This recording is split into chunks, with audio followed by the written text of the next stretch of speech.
Hi, I'm Janet Gross. Welcome to Coping Today, a place where we talk about mental health and well-being. Today we're talking about maturing young men who are busy growing physically while also developing coping, problem solving, interpersonal skills, emotional control. Lots going on in that world. And a lot of it is a struggle, but unfortunately, they may not be getting the kind of care and help they need to deal with all that. Dr. Roy Salgado, professor of counseling at the University of Holy Cross, joins us to talk about that and what it might mean.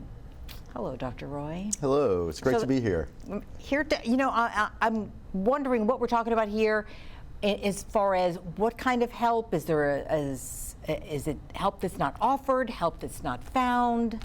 Well, there is help out there. The interesting piece, however, is that boys are struggling with a number of things that go unnoticed. A lot of people seek services for, women in particular. Females tend to seek services when it comes to mental health issues. But boys, young men, and adult males tend not to seek out services. They usually go ahead and get notified to get services because they've been identified by somebody else. Usually, it's mandated, usually when they're in the criminal system, and things at that point are a little too late. It's important to recognize the needs that boys and young men have earlier on a preventative scale so that we can intervene early on as opposed to after something has happened. Males tend to be conditioned to bottle things up, to not express them like females are. Females are encouraged through society to talk, to be able to express their vulnerabilities, whereas men are told, be strong, suck it up, man up, if you will, and not share some of the things that perhaps need to be shared. So that gets in the way, just that whole kind of stereotype that's put on them. Yes, and you would think that, well into the 21st century that those things would have changed, but there's still a lot of things from previous generations that keep young boys from being able to express themselves. And coupled with societal ills, technology, a lot of fatherlessness, a lot of the notion of toxic masculinity, people being told, boys being told that their very nature is not a healthy thing. All those things keep boys from being able to express themselves in a way that would be helpful for them. Man, what a contradiction there. Right. Man up, this is toxic. Exactly. And so what do you do with that? Yeah. You just squelch it all down and you don't share it, and then you withdraw. We have a lot of boys that are gaming, that are online. It's all about being on screen. And when it comes to offline activities, being able to engage in sports, socialize with others, be with families, talk to girls, all those things, they're not happening at the same rates that they would need to happen in order for a young man to grow up to be a healthy, productive member of society. It's not easy growing up anyway. It's but not. To have all that coming at you, not really knowing the right way to respond. Right, and it's that much more difficult because there's a lot less supervision these days. A lot of young men, unfortunately, are in their rooms, on devices, not interacting with others as often as they should. So that makes it that much more difficult to identify when there's a boy in need. And I guess the symptoms might be different, too, as I'm in need. It's not like, sometimes girls withdraw, or they become quiet, or they, I don't know. Yeah, and with a boy, if a boy withdraws, one would tend to think, oh, that's just his nature. He's always been that way. And people chalk it up to temperament.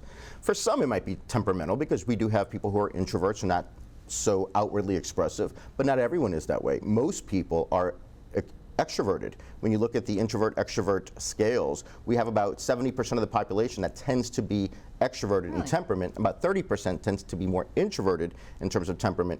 And so not all males are introverted. Not all males are withdraw into themselves and isolate. And so if we're seeing a pandemic, if you will, of boys just isolating and just being on screen and not having an offline life, not engaging in the real world, that's something we need to address and look into. A big part of that is the socialization piece, where young boys, unfortunately, do not have strong male role models in the quantities that we need for them to be able to be successful in their daily life and activities. Wow. And I guess maybe there's some, in reading about this, just lashing out, maybe another, symptom or... That energy has to go somewhere. And so if you have a boy who is struggling, they perhaps could become aggressive and lash out.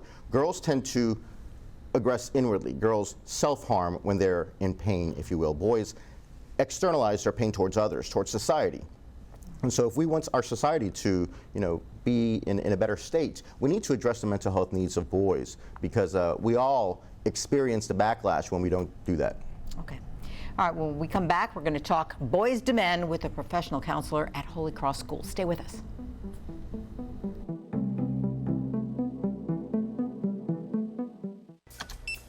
Thanks for buying a fishing license.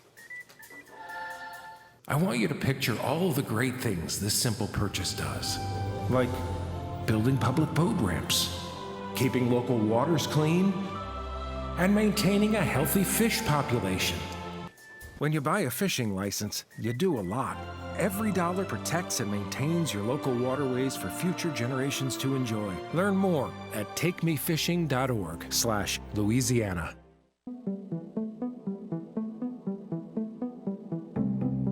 Welcome back. We're talking about the importance of helping boys and maturing young men become competent and productive members of society.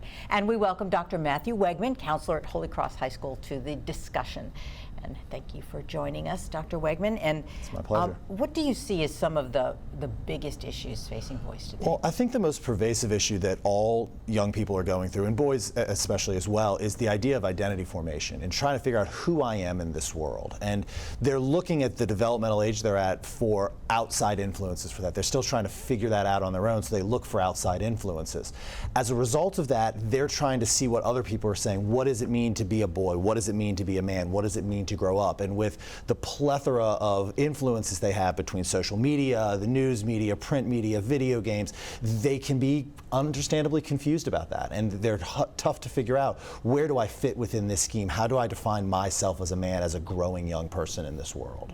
So they're really especially if you watch television, you don't know what you're getting. Exactly. And some are positive, healthy models, some are very unhealthy models, and a lot of times those models are conflicting. They're seeing one version or one set of values and another one that completely conflict with each other, and as a insecure, understandably scared at times young person, they don't know what to pick and they don't know how to navigate that incredibly difficult decision-making process. So how do you help them? Do you look for symptoms? And you see kids every day. Yeah. And I think the biggest challenge is trying to find ways for them to express that confusion. What is it that you're experiencing? What is it that's confusing for you? Is it, who am I as a man? Is it, how am I supposed to relate with the other people in my life? Is it, how am I supposed to deal with these emotions they're having? So it's trying to provide a way to elucidate exactly what their internal experience is, and then finding appropriate and healthy ways to let that out in society. Because it's natural to be angry, it's natural to be scared, it's natural to be confused. And if you don't have an effective way to express that, then it's going to come out in very unhealthy and dangerous ways at times. You know, it's very interesting as I hear you talk about this. You know, the boy, the male, has always developed in the same way for thousands of years. And the one main issue that we see that's different is that of technology and social media. You know, when boys had been typically socialized in the past, it had been so within their families, within their schools, within their communities. Now you have the whole world with this whole social media interaction. So not only just the local microsystemic community is influencing boys in their identity formation, but you have an entire world that is at their fingertips that's influencing them in a very direct way. And to what extent do you see that happening with boys and their interactions with people outside of their immediate sphere, influencing their identity formation and knowing what's healthy, what's not healthy? Absolutely, and I think that's where the challenge comes in a lot of the times. Is they used to have very clear paths. Maybe it was their faith, maybe it was their family, maybe it was their immediate friends. Now they've got much broader, more contradictory influences where they all seem to be as important, and quite frankly, as part of the developmental process as adolescents, when they start shutting down their parents, because of course to them their parents don't know anything. Of course not. Of course they not. never have. No, until they turn 25 and they all come back to reality. Right. Is now they're looking to all these other resources, but the resources are far less filtered. You know, they could have faith that maybe their priest or you know, their spiritual leader would have some type of filter in terms of what's the best way to live, or their parents, their educators. Now they see someone on social media, and what's that person's credentials? But to the child, to the boy, it's, oh, this person is preaching the most important thing that they've ever seen. So they have a harder time filtering because they haven't learned those skills yet. So having that broader influence makes just an additional decision-making process that they don't, you know, that they have to navigate and have a hard time with. You know, that's not a window we can close either. No, that is going to be happening. You know, we're always told, don't let things in that you don't want, but it's going to happen. No, it is going to happen, and that's, like you said, it's a window, it's a box that can't be closed at this point. So it now becomes a matter of teaching the skills of how do you find what a good source is, how do you find what a good influence is, what are the characteristics and values that you hold as a person to decide whether or not you want to let something influence you. Who teaches that? No, great question. Yeah, well, so we can do it in a number of different ways. We can do it in terms of direct instruction in group sessions. We can do it in terms of individual sessions. But a lot of it is helping the child figure that out for themselves. That's part of identity, is what are your values? What are the things that matter to you? And being able to explain what they want as a person. So it's about setting goals. It's about deciding what your important things are in your life. So it's really trying to reflect it back, because your values are different than Dr. Salgado's, that are different than mine. That's part of what we've tried to figure out as a person. So by asking the student that, by asking the young person that, then they can start figuring it out on their own. Difficult question when you're 13. Absolutely, but an important or one. 33, or you know what I'm saying? Certainly. Young people. And one of the things that comes to mind too is, we have these spheres of influence, and the parents tend to play a very important part from 0 to 12. But then you have these external factors that come and play a part between 12 and 24. And to your point that they do come back, to the foundational ideas of who they are in terms of culture and family and tradition. To what extent do you think that parents and schools perhaps can continue to play a part even during adolescence to really, combat some of the negative influences that perhaps society has to offer, whether it be through social media or elsewhere? Well, I think there are a number of different ways. I think we have to recognize that the natural proclivity is to reject the outside systems of authority. Right. And once we understand that that's a natural thing, it's trying to align what the influences are to have what I call a unified front. If the parents and the school and the church and the society or the environments are all on the same line, those are the things that we can control. We may not be able to control the social media influences of a child, but we can control at times where they go to school and what those important messages are from the parents. As long as they're staying consistent, the kids will come back to them with time. But it's a matter of recognizing that you may not have as much direct influence as you had wanted when they were 8 years old. When they're 13 or 14, recognize that their brain is functioning differently and work with it rather than working against it. And that there's an element of that is natural and that is just typical in what happens, and we've all gone through it, and to help support families and parents and children and young adults navigate all of that successfully. Exactly. We can't fight against nature. Right. Nature is going to do its thing. There is a human developmental process. If we try and fight that, it's going to create more conflict, it's going to create more aggression, it's going to create more lashing out and unhealthy behavior. So work with the system rather than trying to work against it. It may be uncomfortable, and it's very difficult for parents to see their young boy that was fresh-faced and agreed with everything and liked the same music and the same movies and the same TV shows. Who are you? And just shutting it all down. Recognize that that's going to happen naturally, and see that you can still have a background influence, that your influences are mattering, that they are, if not being processed consciously, at a very subconscious level, and work with that to try and support them when they're going through the conflicts, and that when they make the natural mistakes and when they make the natural, let's say, behavior challenges that are going to come out, that that's a part of this process, and your job is to be supportive and to show them that even when mistakes happen, you can still be supported, you can still be cared for, and still loved consistently and constantly. So softball question. Parents should reach out to the school if the school isn't reaching out to the parent to help, to make it a joint effort so that there's not something going on in one place where you're seeing different. There's a reason it says it takes a village to raise a child, and in the case of a teenager, it may take a village to raise an idiot sometimes. But we have to take care of the kids through communication. The parents are going to be seeing things on their side that the teachers may not see, and and the teachers and the friends are going to see things on the school side that the parents may not see. If there are not open lines of communication, then there's no way that we're going to be able to see all the different multifaceted sides. So communication with teachers, communication with coaches, communication with administration. Even it's something as simple as, hey, Johnny's having a bad day today. Just keep an eye out on him. I love getting calls like that in the morning by saying, hey, we had a bad night last night. If I know that, I can send an email to a teacher. I can send an email to a coach. Say, hey, keep an extra eye on him today because he's on the edge. He may be lashing out. He may be prone to a dangerous situation. Man, that's a nurturing environment in Holy Cross. Other schools may not be as, may not be like that. They may not have the resources. So as a parent, what do you suggest to do if your kid doesn't go to Holy Cross? I think, again, it's knowing who the best helpers are at the school. I'm lucky enough to be in a counseling and a supportive mental health role with the proper training. Some places may not have counselors that have the ability to be as focused as I am, but there are helpers at every school. What I tell parents and what I tell students is, I don't care who the kids are asking for help, as long as they're asking somebody, as long as they have a trusted adult at that school. It could be the counselor, it could be the principal, it could be the maintenance guy. It doesn't matter to me. As long as they have an adult that they can go to, that they can trust, all of them are going to be working at a school because they care about the best interests of the students. That's why we get into this profession to begin with. So figuring out who those help avenues are within a school, and it's going to look different at every school that's out there. But being able to identify that and having that person's phone number, having that person's email address, knowing who your child's trusted adults are at the school, now you've got a line of communication directly to them. Wow, thank you. Such great advice and insight. I really appreciate you being here, Dr. White. Thank you. Thanks it's my for pleasure. joining us. Okay, stay with us. We'll be back in a moment.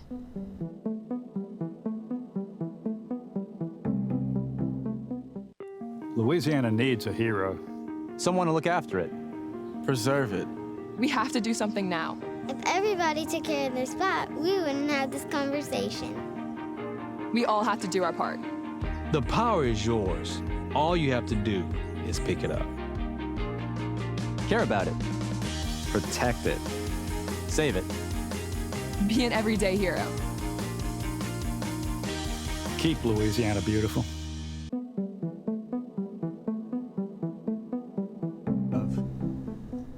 And we're back talking about boys and young men and their access to mental health care and their acceptance of the tools that might be out there to help them with the struggles they have. Joining us now is William Gallagher, headmaster of Holy Cross High School. Thank you for helping us talk this out. What do you see as vital to helping these boys in their growth into manhood? Well, thanks, Janet and Roy, for having me on to comment on this important topic. I believe what's exceptionally vital is that when a young man graduates from Holy Cross School, that he's considered what we describe as a, quote, Holy Cross man. And a Holy Cross man essentially is a refined gentleman who has intellectual curiosity, who has moral ethical development and is able to reason through some of the moral ethical challenges he's going to face as a young adult, who has had the opportunity to physically develop through adolescence and through one of life's greatest transition periods, and who has had an opportunity for his personality to develop as well. And these are the four themes of development that young men go through at this age, and that essentially all of our programs are geared to influence. And so our job as administrators and teachers at Holy Cross is to set the conditions where young men flourish, and they reach their highest potential by graduation in these four areas. And when they do, we call them a Holy Cross man, and I hand them a diploma. You know, when I think of that notion, you know, you're nurturing not only the academic side, the mind, if you will, where they get that reason, and then Holy Cross being a faith-based Catholic school where you get that component as well. But when I look at young adults today, people in their 20s and 30s, young men, they don't necessarily have the skills that perhaps they could have had, that previous generations have had. I'm wondering, in addition to the academic learning that takes place in the classroom, what does Holy Cross offer as well to young men so that they can grow up with these skills? We offer quite a bit because we recognize what you just described. First, I'd like to mention, though, that Holy Cross School is 173 years old. And it was founded by a French missionary who was a very forward-thinking educator for his time. And he had the notion that in a modern world as he saw it, that a young man must be developed in all aspects of life, his mind, his body, his spirit, and his heart.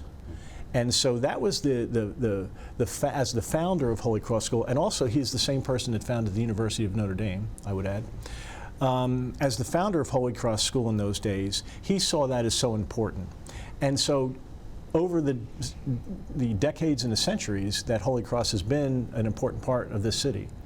The caretakers of the school, of which I'm one, and the current administration and faculty and staff are, have tried to put this into effect, the notion of developing the whole person. So when we look at graduating students today, we envision what is an 18 or 19 or 20-year-old young man going to be challenged with when he is a freshman in college somewhere, or he's working for the family business, or whatever, or he joins the military, or whatever he ends up doing.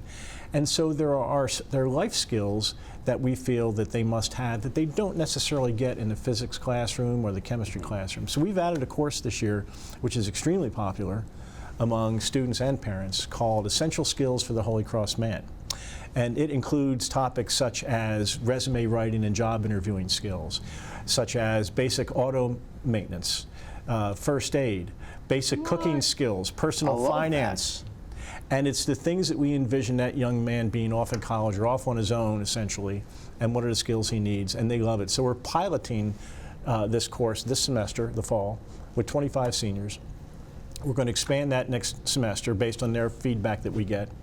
And then ultimately in the next year or two, we'll make it a graduation requirement. But we're very excited about a course like that. It's a lot of fun, actually. I think every school should have that. Absolutely, that's phenomenal, because those are very important things. If you're stuck on the side of the road, you need to know how to change a tire. You need to know how to iron your clothes. You need to know how to do these things. For girls and boys. Right. Now, I'm not downplaying the need to know the periodic table of elements, okay? But that's not going to help you get that tire changed. Right.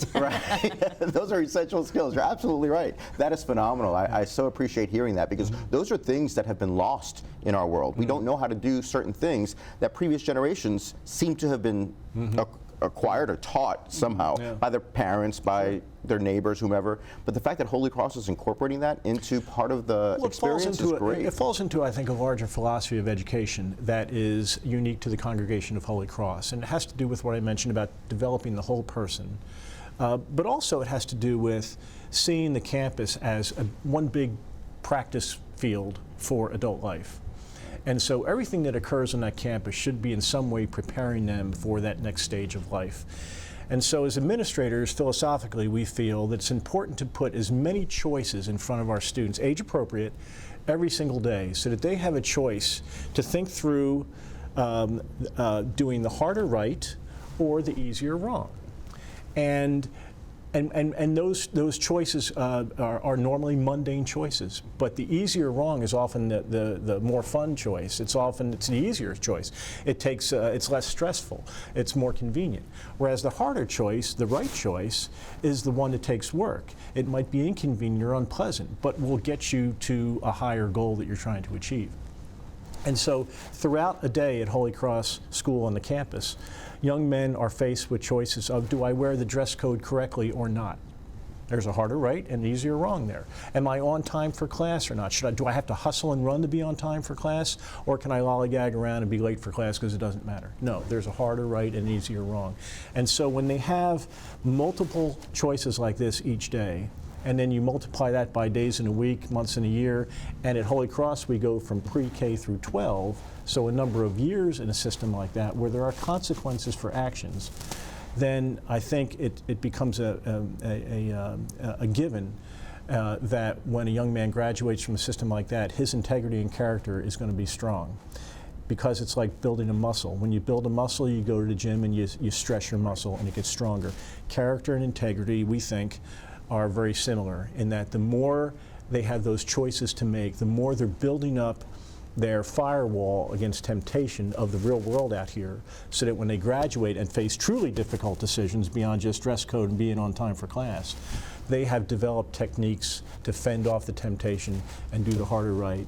And in essence, that's the most important thing we do at Holy Cross School. And they develop a habit over the course of several years that just becomes second nature at this point. Yes. Perhaps initially it's a little struggle to get to class on time or to wear the dress code appropriately, but eventually it's just what you do. Yes. And it's automatic, and it's part of their formation. Totally agree. Also helping, as we get back to our topic here, mental health. That's those skills help your mind develop. You know. And young men, adolescent men and pre-adolescents need a sense of self-confidence if they're going to succeed. And we believe philosophically at Holy Cross School that self-confidence does not come freely. It doesn't come from free praise, unearned praise. Holy Cross School is not an every kid gets a trophy kind of place. It's a school where everybody who meets the standard gets a trophy.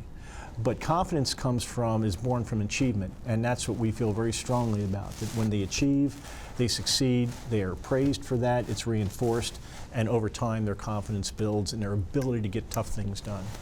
With these standards in place, is it easy for you to see somebody who might be falling behind, like in like their emotional or mental health?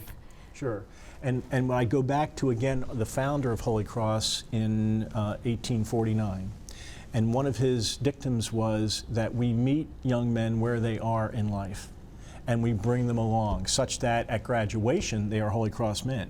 And as we all know, the development of any young person is a sine wave. There are good days and bad days. As long as that sine wave is generally in the upward direction, we're fine with that. And we will work with them where they are and bring them along in the areas that are important in our system so that by graduation they have achieved the standard. And so yes, we do recognize that everyone is different.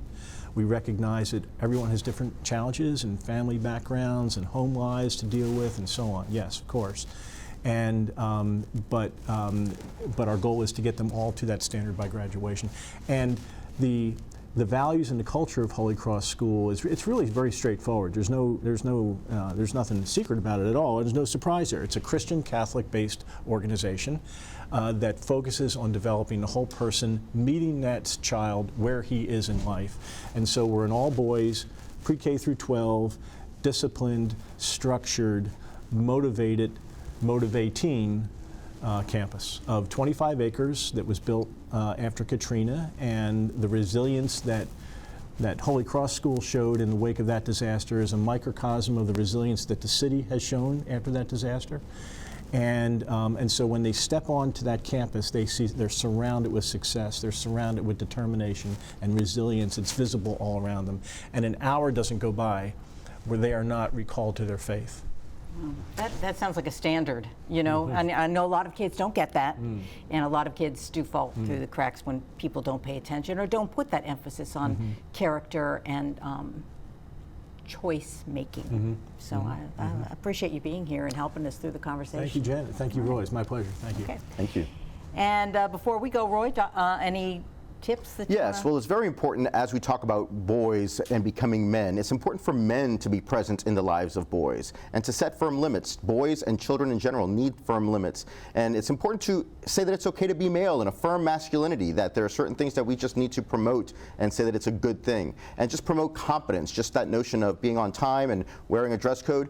You feel confident when you do things over and over again. And so just promote that level of competence in our boys so that they can become habits later on in life. And a lot of times it does end up with the parents or maybe some other influences because they may not get it in school. Yes, children need parents, they need teachers, they need mentors, they need adults to let them know how things ought to be done properly. Okay. Anything happening at University of Holy Cross? Yeah, the University of Holy Cross, we have over 65 programs in all sorts of disciplines at the bachelor's, master's, and doctoral level. So if you're interested in any one of these programs, just go ahead and look us up and enroll in the spring or fall semester. Okay, great. Well, thank you, Dr. Roy Salgado, and of course our guests from Holy Cross School today, and your colleagues at the University of Holy Cross for helping us. And we thank you for watching and being a part of Coping Today.